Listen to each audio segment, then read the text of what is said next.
एकदा मी करायचं ठरवलं तर मी कोणतीही गोष्ट करण्यास सक्षम आहे आणि हे अगदी खरं आहे. पण महत्त्वाची गोष्ट काय आहे माहिती आहे? की आपला यावर किती विश्वास आहे. हा जो अखंड दिवा आहे, जो मला अनघा कुबल या ताईंनी ठाण्यावरून पाठवला होता. खरंच अतिशय सुंदर आहे. हा बऱ्याच जणांना आवडतोय. आता हा धुतलेला नाहीये मी, म्हणजे आज धुतलेला नाहीये. तर मला या वातीबद्दल बोलायचं होतं. 2-3 वेळा कॉमेंट आली होती, की "ताई तू ही वात कुठे मिळते किंवा कशी बदलते किंवा अशी पटकन बंद होत नाही का?" तर माझी नाही होत आणि हे बघा हे ऑलरेडी आहोंनी कट केली आहे. त्यांना असं वाटलं, की ही खूप मोठी होतीये. तर एवढी आहे. ही चालली असती आणि हे असं आतमध्ये आपण गुंडाळून ठेवू शकतो. पण त्यांच्या लक्षात आलं नाही आणि त्यांना एवढी घाई कारण त्यांनीच ही वात विकत आणली होती ₹10 ची. बघा, अगदी स्वस्तात मिळते. आमच्या इथे ना शीव रोडला एक खूप सुंदर असं ना देवाचं शॉप झालंय म्हणजे जिथे देवाचं सगळं साहित्य मिळतं. देवाचं शॉप म्हणजे देवाचं साहित्य मिळण्याचं शॉप. तर त्या शॉपमधून ₹10 ची ही आणलेली होती. तर ही अशी लावायची आणि आता ही बरेच महिने जाते आपल्याला.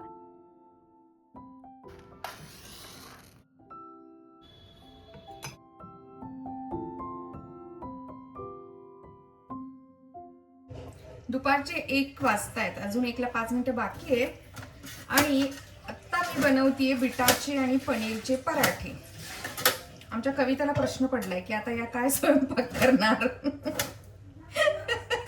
मला विचारतीये की तुम्ही आत्ता काय स्वयंपाक करणार. म्हटलं थांब आता कविता, खाऊनच जा आता तू. तर आजचं माझं टार्गेट आहे 2 शंकरपाळ्या, एक तिखटवाल्या आणि गोडवाल्या. आणि हा मखाना काढून ठेवलाय बाहेर. मखाण्याला फोडणी द्यायची म्हणजे चिवडा बनवायचा त्याचा. आज आहे शुक्रवार आणि तारीख आहे 7 आणि उद्या मी सकाळी पहाटे लवकर उठून पुन्हा स्वयंपाक वगैरे सगळं आवरून निघणार आहे गावी. सध्याचा माझा आवडता हा अगारोचा 3 जारवाला ब्लेंडर. अगदी प्रत्येक जार यामधला खूप युजफुल आहे. बरं, डिस्क्रिप्शनमध्ये मी लिंक देतेच जर का तुम्हाला हा घ्यायचा असेल तर. इन्व्हर्टरवर होते की चालू पण तिथं कनेक्शन नाहीये ग. इथं आहे. इथं करते ना कनेक्ट. खायचं आहे आता आपल्याला. काय करायचं. आज सकाळपासूनच लाईटचा खूप इश्यू होतोय आणि आता लाईट गेलेली आहे. इन्व्हर्टरवरती इथे मी टी व्हीच्या युनिटच्या पॉईंटला हा ब्लेंडर मी कनेक्ट करून हे सारं ब्लेंड करून घेतलं.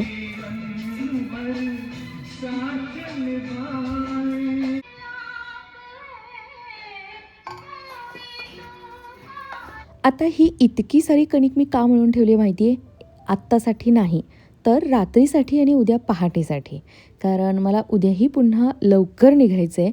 तरी मी आहोंना सांगितलं आहे, आपण घरीच निघालो आहे, तर खूप काही भल्या पहाटे 2:30-3 वाजता तरी मी उठणार बिलकुल नाही आहे. जेव्हा आवरेल तेव्हा आपण घर सोडू, मग 6 होतील, 6:30 होतील. तर हे बघा, हे आत्तासाठी आहे. 2ला 10 बाकी येतं. पराठे अजून मी केलेलेच नाही आहेत कारण प्रीती झोपला आहे. तर तो उठल्यानंतरच आम्ही दोघंजण मिळून गरम गरम करून खाणार आहोत. पण हे बघा, सुरुवात इथून आहे. शंकरपाळ्या करायला घेतल्या. म्हटलं विचार केला की पराठ्यांचं मळून झालं आहे, लगेच शंकरपाळ्यांचं मळून ठेवून देऊया म्हणजे भिजेल मस्त. पण साखर कुठे आहे? साखरच नाही आहे घरात. कारण हल्ली चहा जास्त पीत नाही आणि साखर कमी असते घरात. म्हणजे आहे थोडीफार पण ती पुरणार नव्हती. मग ब्लिंकिट केलेलं आहे.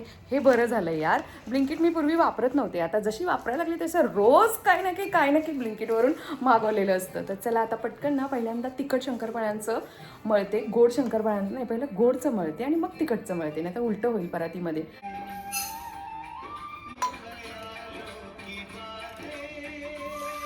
चला, गोड शंकरपाळ्या मी कशा बनवते ते दाखवते.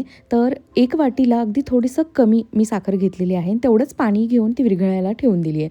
कारण थंड झाल्यानंतर ते मिश्रण आपण कणिक मळण्यासाठी यूज करणार आहोत. आणि इथे बरोबर मी 3 वाट्या हा मैदा घेते आहे. बघू शकता तुम्ही आणि चाळून घेणार आहे मी. अगदीच स्वच्छ आहे हा. डीमार्टमधला हा म्हणजे जे काही तुम्ही पॅकेट पाहताय ते अगदी छान क्वालिटी असते, काहीच नसतं त्यामध्ये. पण तरीसुद्धा चाळून घेणं कधीही बेटर. थोडंसं मी मीठ ॲड केलेलं आहे आणि पाणी याचसाठी मी अगोदर साखर आणि पाणी गरम करायला ठेवलं, कारण ते हे सगळं होईस्तोपर्यंत थंड होईल. आणि त्याच वाटीने अर्धा वाटीपेक्षा थोडं जास्तीचं हे असं वितळवून घेतलेलं तूप घेतलं आहे.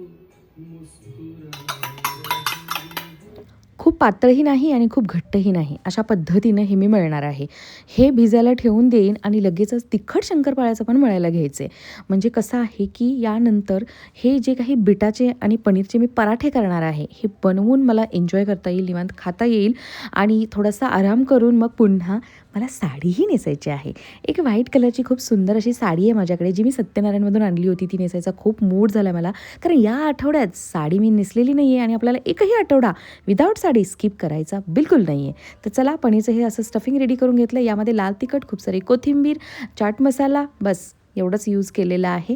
आणि हो, तिखट शंकरपाळ्या मात्र थोडासा त्यामध्ये मसाला आपल्याला ॲड करायचा आहे, तर तो मसाला पहिल्यांदा मला रेडी करून घ्यायचा आहे. चला, आता हे पहिलं गोड शंकरपाळ्याचं छानसं मळून ठेवून देते आणि मग दाखवते की मी तिखट शंकरपाळ्या कशा पद्धतीनं करते. दोन्ही शंकरपाळ्या मिळून मी 1 किलो मैदा वापरते. तर इथे तिखट शंकरपाळ्यासाठी अर्धा किलोच मैदा घेतला आहे आणि त्याच्यासाठी तुम्ही बघू शकता या टेबलस्पूननी मी थोडे जिरे आणि थोडासा ओवा घेतला आहे. आता हे जाडं भरडच मी वाटून घेणार आहे आणि यामध्ये आता फक्त लाल तिखट, कधी-कधी कसुरी मेथीसुद्धा मी यूज करते आणि 2 टेबलस्पून तेलाचं मोहन म्हणजे तेल कडकडीत करून यामध्ये ॲड करणार आहे. मस्त खुसखुशीत बनतात अशा शंकरपाळ्या.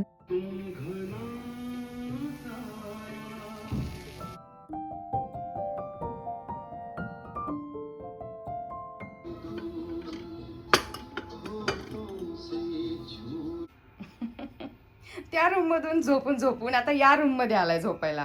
इथं मी उद्याची तयारी करतेय. चल म्हटलं, इथे तू झोपतोयस रितीश, तर आमच्यासोबत यायला तुला प्रॉब्लेम काय आहे? नाही.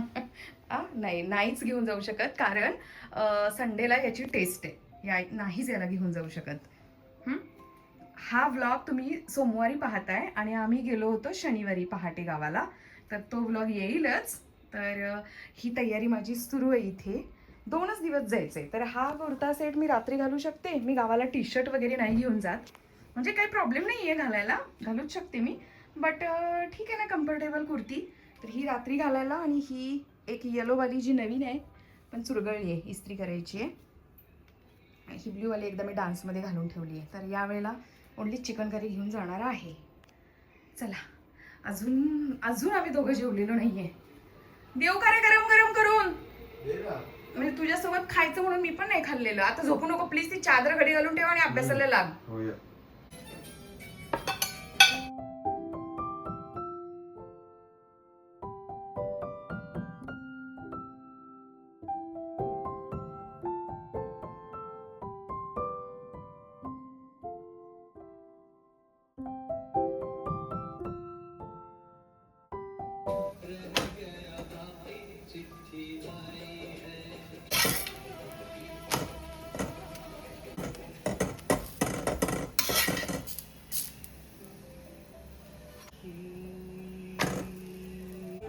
ए, आला का प्रितीश?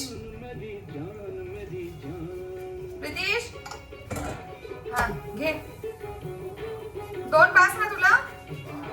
मग ये पटकन, झालेत बघ गरम गरम. Wow, just wow. म्हणजे किती साधी साडी आहे, पण तरी पण काय दिसतीये यार, मस्त. पदर छोटा काढलाय मी आणि साडी नेहमीप्रमाणे सवयीप्रमाणे मी खाली नेसलीये.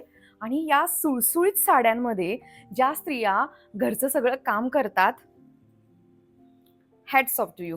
म्हणजे ना, इतकी सुळसुळीत आहे की अंगावर अशी टिकत नाहीये, पण खूप खूप खूप भारी आहे हो हे सूत. म्हणजे मी आता यामधल्या अजून छान छान साड्या घ्यायला हव्या. बघा ना, म्हणजे सोमवार राहायला बाजूला, आजच नटून बसलीये मी. आणि हो, मी आता जसं की आता ठरवले आणि मी करत आलीये फॉलो, की आठवड्यातून एकदा साडी नेसायची, नटायचं, सणांची वाट नाही बघायची. आणि तसं तर आता सण येतायतच. मला जावं लागेल सत्यनारायणवाल्यांच्याकडे. मस्त आहे. 5:35 झाली आहेत आणि या साडीमध्ये मी आता कसं काय एवढे सारे काम करणार आहे. म्हणजे एकतर मला त्या दोन्ही शंकरपाळ्या करायचे, रात्रीचा स्वयंपाक करायचा, बॅग भरायचे, हुश्श खूप काही आहे. आणि ही साडी मी नेसली. पण हां, जाऊ द्यात, चला आपण असंच काम करायचं. आणि वातावरण तर एवढं सुंदर झालंय, छान दिसायला लागलंय फोनमध्ये. थोडासा हलकासा मेकअप केलाय, म्हणजे कन्सिलर मेकअपच केलाय. मैत्रिणींनो, मी जी तुम्हाला दाखवली होती की हुडा ब्युटीची ड्यूप, जी की के ब्युटीची आहे, कटरीनाची, ती बनाना पावडर मस्त आहे बघा. मी आता ती लावली आहे, थोडं थोडं कन्सिलर लावलं आहे आणि ती पावडर लावली आहे. म्हणजे मला मॅकची जी काही पावडर आहे ना माझी स्टुडिओ फिक्स, ती वापरायची सुद्धा आज गरज पडलेली नाहीये. केस मी विंचरलेले नाहीयेत आणि आता मी विंचरत बसणारही नाहीये, कारण एकदा कंगवा घातला की वेळ लागतो. कारण मी याला ना केस ओले असताना यामध्ये मी जे ऑइल वापरते, सिरम वापरते लोरियलचं, ते लावलेलं नाहीये आणि त्यामुळे आता वेळ लागणार आहे गुंता काढायला. चला आता कामाला लागूया पुढच्या. मला साडी खरंच खूप आवडली आहे. फक्त ब्लाऊजनी थोडासा घोटाळा केलाय. ब्लाऊज नाहीये म्हणून मी हा असा रेड घातलाय आणि त्याचा नेक थोडासा डीप आहे. थोडा नाही, भरपूरच डीप आहे. साडी सुंदर आहे.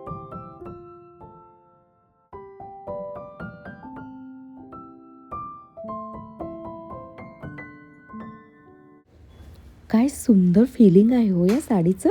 म्हणजे ना मला वाटलं नव्हतं की ही इतकी सुंदर दिसेल नेसल्यानंतर. खूप साधीशी दिसणारी साडी नेसल्यावरती मात्र खूपच भारी वाटायला लागली आहे.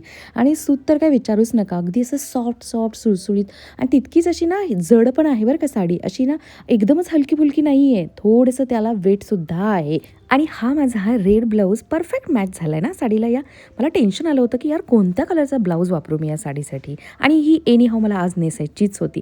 जर का तुम्हाला सुद्धा श्रावण महिन्यासाठी व्हाईट साडी हवी असेल ना, तर सत्यनारायण या वाघोलीच्या शॉपमध्ये खूप सारे व्हाईट साड्यांचं कलेक्शन आहे. हा पेड प्रमोशनचा व्हिडिओ नाही आहे बरं का.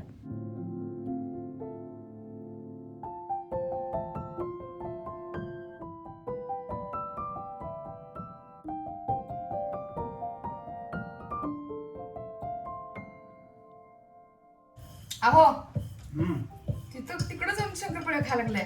ब्लॅक कॉफी बनवा. येस. डोकं दुखा लागले अर्ध. एकदम आईस्क्रीम खाल्लंय दुपारी मी.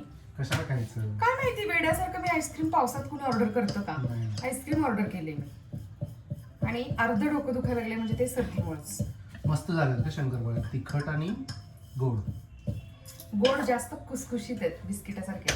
मस्त झालं एकदम. पण मला ना अंदाजच नाही. अर्धा किलोच्याच केल्या मी आणि एवढूशच झालेत. मस्त झालं. तर तशा बऱ्यापैकी आहेत. नाही प्रमाण एकदम जमलंय. मिठाच्या खाऱ्याच्या शंकरपाळ्या आहेत ना, त्या खाऱ्याच नाही आहेत. नाही मस्त झालं. मला आवडलं. म्हणजे खुसखुशीत आहेत, कुरकुरीत आहेत, पण खाऱ्या नाही आहेत. मीठ कमी आहे. म्हणजे नॉर्मल मीठ आहे. हम्म. कमीच खावं, मीठ कमीच खावं. हम्म. थकला हो, जीव थकला, खूप थकला. बोलायला पण येईना बघा.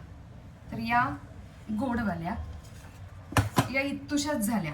अर्धा केजीच्याच आहेत त्या सुद्धा आणि या पण अर्धा किलोच्याच आहेत. पण या खूप झाल्या. ते कसं आहे, अंदाज नाहीये ना. या दिवाळीत करायचं ते डायरेक्ट त्या दिवाळीत करायचं, त्यामुळे अंदाज नाहीये. हे या खरं तर गोड अजून असायला हव्या होत्या. गोड म्हणजे साखर गोड असं नाही म्हणते मी. भरपूर प्रमाण, थोडंसं क्वांटिटी जास्त असायला हवी होती. ही ओके झाली आहे. एवढ्या पण पाहिजे होत्या या. पण ठीक आहे, त्यांनी तसं तर मला तिखट सांगितलंय पोरींनी, गोड नको. पण मी गोड तरीही केलेत आणि खरंच खूप खुसखुशीत झालेले आहेत. मला एक कळत नाही की ज्या बायका इंस्टाग्रामवरती मी बघते की खूप काही पदार्थ बनवतात आणि तरीही अगदी फ्रेश असतात, सगळं काही करतात हो, की सजावट करतात, सगळं करतात घरातलं आणि खूप सारे पदार्थही बनवतात. या 2 पदार्थात माझी ही अवस्था झाली. माझा डोळ्यांमध्ये जीव आलाय यार. म्हणजे नाही हे पॉसिबल नाही आहे. एका दिवसात तर हे एवढं सारं ऑफिसचं काम करून घरातले 2 वेळचा स्वयंपाक आणि हे सारे पदार्थ वगैरे इम्पॉसिबल आहे. मला ना ते जेव्हा मी तशी रील बघते ना, आता मी नाव नाही घेणार कोणाचं, पण खूप त्यांनी छान पद्धतीनं ते सगळं दाखवलेलं असतं, पोर्ट्रे केलेलं असतं. पण ते बघतानाच ओव्हरवेल्मिंग व्हायला होते की यार. मग मी हल्ली ना स्क्रोल करून टाकते की असं वाटतं ना आपल्याला की यार ही किती करतीये, आपल्याला का नाही येते एवढं. पण ते नाहीच प्रॅक्टिकल वाटत मला ते पॉसिबलच वाटत नाहीये. बघा ना आता आज मी केवढी थकली आहे मी. आणि गेटअप तर साधंच आहे, असं काही विशेष मी गेटअप केलेलं नाहीये. तरी आता चपात्या करायच्या आहेत. आहोंना सांगितलंय की तुम्ही मस्त ऑमलेट करा. मी आता भाजी वगैरे काही करू शकत नाही. जीव माझा थकलाय, मला माफ करा. आणि हा चिवडा बनवायचा होता. आता हा अजून बनवायचा बाकी आहे. बघते झाला तर बनवते, नाही तर इथंच सगळं थांबवते. रात्रीचे 11 वाजत येत आहेत. सगळी काही कामं माझी आवरलेली आहेत. हे धणेसुद्धा मी उद्यासाठी भिजत ठेवले आहेत. ओटा छान असा क्लीन केला आहे. तुम्ही बघू शकता की या अगोदर काय अवस्था झाली होती या ओट्याची.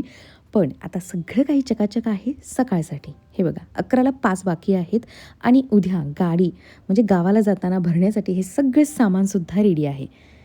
चलो एकंदरीत सगळं काही आवरून आता गाढ मी झोपणार आहे. झोप फक्त ही 4 ते 4.5 तासच मिळणार आहे. पुन्हा उद्या 4 वाजता तर ॲटलीस्ट उठावं लागणार आहे मला. चलो बाय. व्हिडिओ आवडला असेल तर लाईक करा, हाईप करा. नवीन असाल तर प्लीज माझ्या चॅनलला सबस्क्राईब ही नक्की करा. Love you all.